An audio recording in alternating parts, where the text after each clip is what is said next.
Blaf, on est là. J'espère que vous... qu'est-ce que je vais vous dire aujourd'hui? Je ne sais même plus. J'espère que vous allez bien. Sayan Supakru, c'est un groupe que les gens de ma génération ont écouté. Moi, je trouve qu'ils sont très bons. Franchement, c'est très bon ce qu'ils font. Ils ont fait un morceau qui s'appelle Angela. Je ne veux pas vous le chanter parce que vous allez vous mettre à pleurer. Mais moi, j'ai bien aimé. C'est un zouk, en même temps un petit peu rap. C'est exactement ce que j'aime, en fait. Parce que j'en ai déjà parlé, hein. En fait, les Sayan Supakru, bon, ils font différents styles. Mais c'est vrai que le morceau Angela, alors je ne sais pas quelles sont les origines des membres du groupe, hein, je ne peux pas vous dire, mais il me semble qu'il y ait des gens d'origine africaine, des gens d'origine afro-antillaise, principalement. Et bon, ben, on sent quand même que dans ce morceau-là, bon, ils ont utilisé leurs origines. Mais pourquoi je vous parle de ça? C'est parce que je suis tombé sur une vidéo de l'un des rappeurs qui s'appelle Specta. Et je ne sais plus quand est-ce que ça a été fait. Et il se plaignait que financièrement, finalement, aujourd'hui, il s'en sort pas trop bien, en fait. Donc je ne sais plus de combien de temps date la vidéo, mais il en parlait. Mais c'est une toute petite critique que je fais au groupe Sayan Supakru, et c'est une grosse critique que je fais aux Noirs français d'une manière générale, ceux qui sont d'origine antillaise ou africaine. Mais tout simplement, c'est que vous n'utilisez pas suffisamment vos racines. Ni plus ni moins, ni plus ni moins, vous n'utilisez pas vos racines, et je vais vous expliquer pourquoi. Pourquoi c'est important d'utiliser ces racines dans le monde artistique?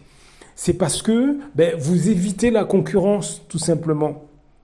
Je vous donne un exemple. Les Noirs américains là, que vous voyez, les têtes de liste, ou les rappeurs qu'on écoute là, depuis une vingtaine d'années, que ce soit les nouveaux ou les anciens, vous n'avez pas remarqué que même les Blancs américains n'arrivent pas à faire ce qu'ils font? Faites des recherches. Bien sûr, il y en a quelques-uns, des rappeurs blancs ou voire même hispaniques, hein, qui font du rap, etc. Mais vous remarquez pas que c'est pas au niveau de ce que font les Noirs américains?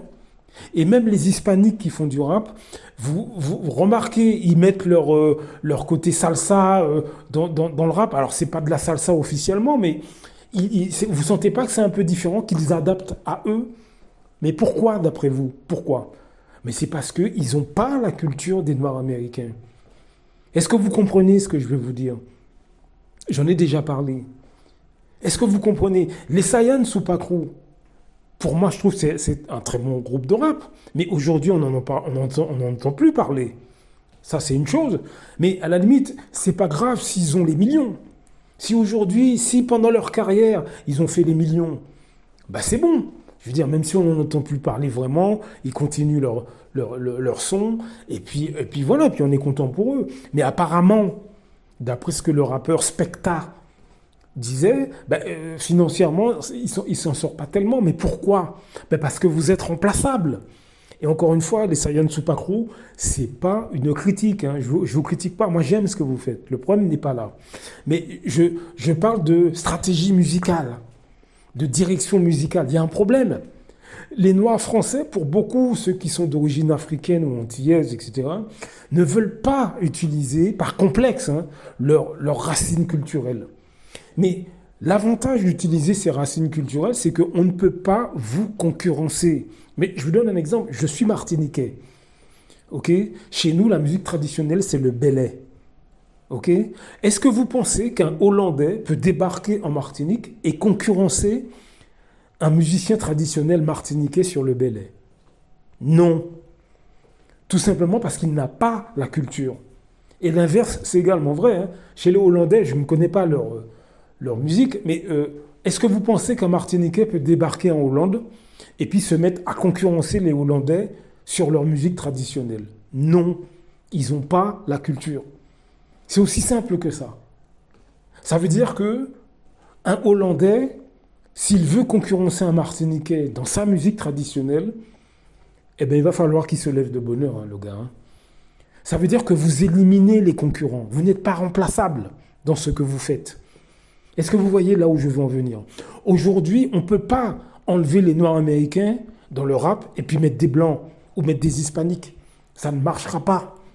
Pourquoi? Ces gens n'ont pas la culture. Les seuls qui ont la culture afro-américaine, ce sont les Afro-Américains.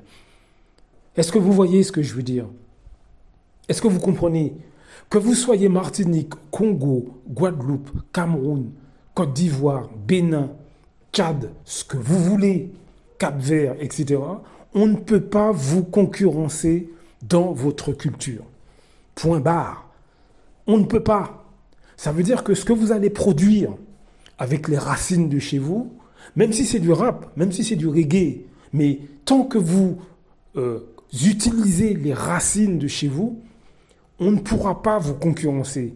Vous éliminez les concurrents. Est-ce que vous voyez ce que je veux dire? Vous éliminez les concurrents. Alors, bien évidemment, vos compatriotes qui, eux, vont être dans la même culture que vous, ils pourront vous concurrencer. Ça, c'est sûr. Mais quelqu'un de l'extérieur ne pourra pas. Il ne pourra pas. Ce ne sera pas possible. Mais déjà, avec cette stratégie, vous éliminez déjà énormément de monde. Le problème, c'est que les Noirs français, regardez ce qui se passe. Les Sayan Supakru, on n'en entend plus parler. Mais pourquoi? Certes, ils ont fait le morceau Angela, franchement, très bien. Mais ils ont aussi beaucoup essayé de faire des trucs un peu à l'américaine, assembler des morceaux américains, etc. Le souci, c'est que quand vous faites ça, d'autres peuvent le faire aussi. C'est ça le problème. D'autres peuvent le faire aussi. Et donc, vous êtes remplaçable. Même si vous avez du succès pendant un certain temps, même si vous êtes talentueux, et ils sont talentueux, il n'y a pas de problème. Mais vous êtes remplaçable. Par contre, allez prendre les racines, par exemple, antillaises ou africaines, sampler les morceaux antillais ou africains, rapper par exemple, en créole, en wolof, en chiluba, pardon, excusez-moi pour les Congolais, désolé pour la prononciation. Ça, par contre, on pourra pas le faire. D'autres ne pourront pas vous concurrencer. Parce qu'il n'y a que vous qui, en principe, connaissez les nuances de chez vous. Vous voyez ce que je veux dire? Que vous soyez Congolais, Camerounais, Béninois, Martiniquais, Guadeloupéens, Guyanais, etc., Cap-Verdiens, Tchadiens, etc., il y a des nuances. Il y a des nuances dans votre culture ou celles de vos parents que seuls vous pouvez comprendre.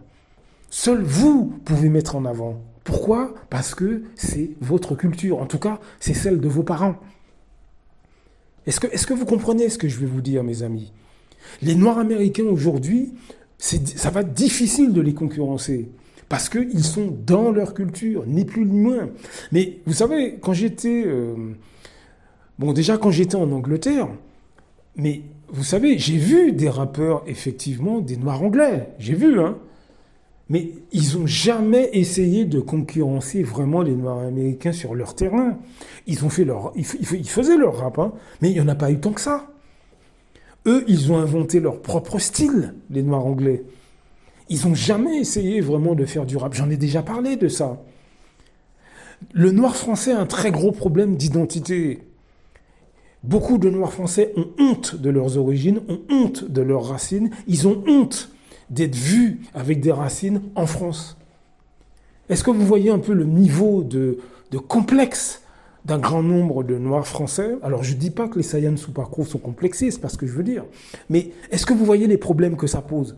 Ça veut dire que n'importe qui, peut se mettre à faire du rap et les concurrencer, tout simplement parce que le rap pseudo-américain qu'ils essaient de faire, c'est pas leur culture.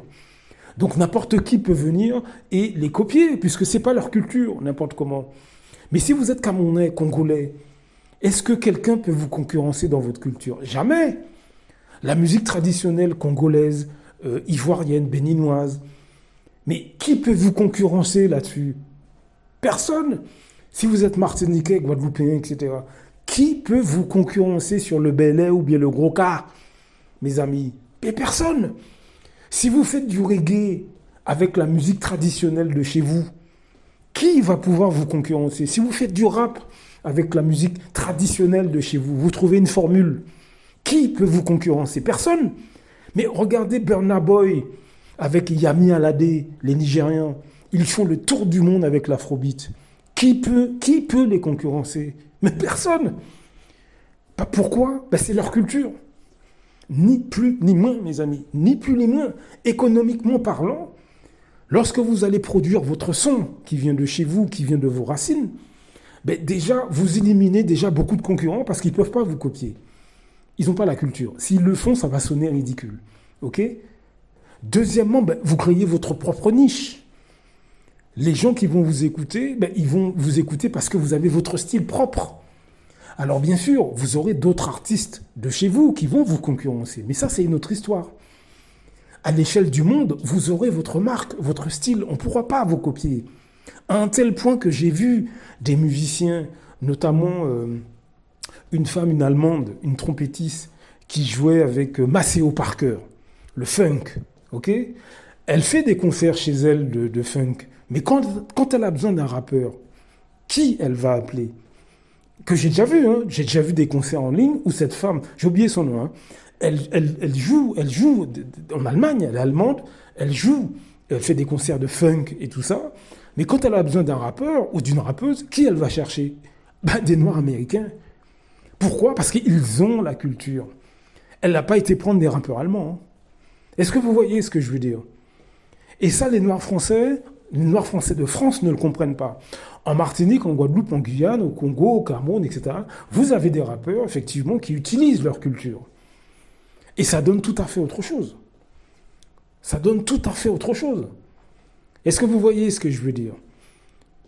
Donc, les Noirs français, comme je l'ai dit, il y a une manne financière qu'ils n'ont pas parce qu'ils essaient de se diluer. Le problème, c'est que quand vous essayez de vous diluer, on peut vous copier facilement, on peut vous remplacer. Et c'est ce qui se passe. Regardez maintenant dans le rap français. Est-ce que vous voyez des Noirs même? Non. Maître Gims, ce qu'il fait là, moi j'ai rien contre lui. Bon, moi j'aime pas, mais peu importe. Ce qu'il fait là, c'est de la variété. C'est pas du rap ce qu'il fait lui. Mais moi j'applaudis son succès. Hein. Franchement j'applaudis, c'est très bien. Moi je l'encourage, hein, vraiment. Mais vous allez voir que dans quelques années, ce gars-là n'existera plus. Hein. Parce qu'il est remplaçable. Ce qu'il fait pour moi, c'est de la variété. C'est pas vraiment du rap ce qu'il fait. Hein. C'est pas vraiment du rap. Hein. C'est très dilué. Il y a... En tout cas, de ce que j'ai entendu, je ne connais pas tous ces morceaux, mais de ce que j'ai entendu, c'est très dilué.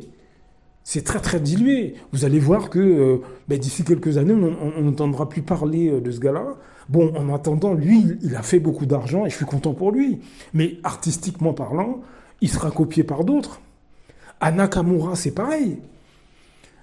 Alors, elle fait de l'argent. Elle aussi, elle fait de l'argent. Franchement, je suis content pour eux. Vraiment content. Hein. Mais vous allez voir que d'ici quelques années, ils seront remplacés par d'autres personnes. Pourquoi? Ça manque d'authenticité. C'est trop superficiel. Ça manque complètement d'authenticité. Vous voyez? Et quand on manque d'authenticité, quand on est trop éloigné de soi, vous êtes remplaçable. Vous êtes remplaçable. Est-ce que vous pensez que vous pouvez aller en Chine ou au Japon et copier et concurrencer les Chinois et les Japonais dans leurs styles musicaux? Mais jamais. Jamais. Et ils ne peuvent pas le faire avec vous non plus. Chez vous, ils ne pourront pas le faire. Est-ce que vous comprenez ce que je vais vous dire? Ça, c'est une manière de sécuriser ce que vous faites en utilisant vos racines. Parce que quand ça marche, il n'y a personne d'autre à l'autre bout du monde qui peut vous concurrencer, c'est plus d'argent pour vous. Hein, je suis désolé. Hein, c'est plus d'argent pour vous. Je vous donne un exemple. Les Noirs anglais, ils n'ont pas essayé de concurrencer. J'en ai déjà parlé, il me semble. Ils n'ont pas essayé de concurrencer les Noirs américains. Pourquoi? C'est pas la même culture. C'est tout. Ils le savent, ça. Donc, est-ce que vous voyez un petit peu le problème des Noirs français qui sont acculturés pour beaucoup? Ils n'ont pas d'identité. Donc, on peut les copier, on peut les remplacer. Puisqu'ils n'ont pas d'identité. N'importe qui peut venir, peut les concurrencer sans aucun problème. Est-ce que vous voyez ce que je veux dire? Donc, essayez d'y penser, essayez d'en parler autour de vous, hein, de dire aux gens de garder leur identité, parce que économiquement, concrètement, si vous créez quelque chose à partir de ce que vous êtes, l'argent, c'est pour vous. Hein. On peut pas vous concurrencer. Blaf! À très bientôt.